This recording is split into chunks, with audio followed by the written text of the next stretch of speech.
روز پرزیدنت جمهوری تاجیکستان و 27 سالگرد اجراسایی 16 تاریخی شورای عالی جمهوری تاجیکستان در ناحیه واسه با برگزاری سلسله چهاربینی ها جشن گرفته شد. در این روز در دهه کوچه‌باغ جماعت دهاتی به نام خدای رجبوف در محیط ایدانه میدانچه خردی بازی فوتبال مورد بهره برداری قرار داده شد.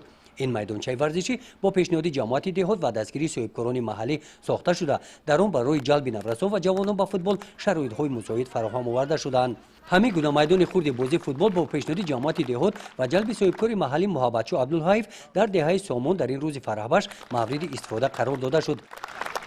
در مرکز ناحیه باشد هفته کتاب‌های پرزیدنت جمهوری تاجیکستان برگزار گردید.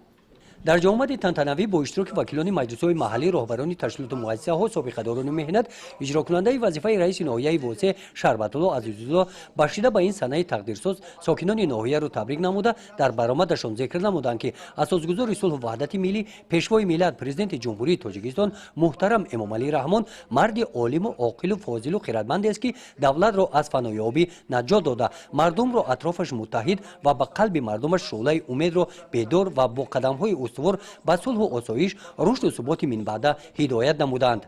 در عرصه بین المللی همچون شخص صلح‌آفر و صلح‌پرور، سرجم کننده ملت، عملی سازنده زحمت‌های آینده بینانه بهر رشد و نمو و آبادی وطن و فراهم آوردن شرایط ارزنده برای مردم کشور، تشبثکار حل مسائل گلوبالی شناخته شدن پیشوای ملت پرزیدنت جمهوری تاجیکستان محترم امامعلی رحمان را نه تنها ساکنان کشور اینچنین جهانیان اعتراف نمودند. قید کرده شد که ساکنان بلنگ و ناموس ناحیه واسه دستور و سپارش‌های پرزیدنت جمهوری تاجیکستان را صافدلانه اجرا می‌نمایند. در قسمت فرهنگی چهارمینی کارمندان بخش فرهنگ ناحیه با برنامه ادانه کنسرتی دستاوردهای دوران 30 سالی کشور را ترنم نموده خاطر اشتراکچیان را شاد گردانیدند.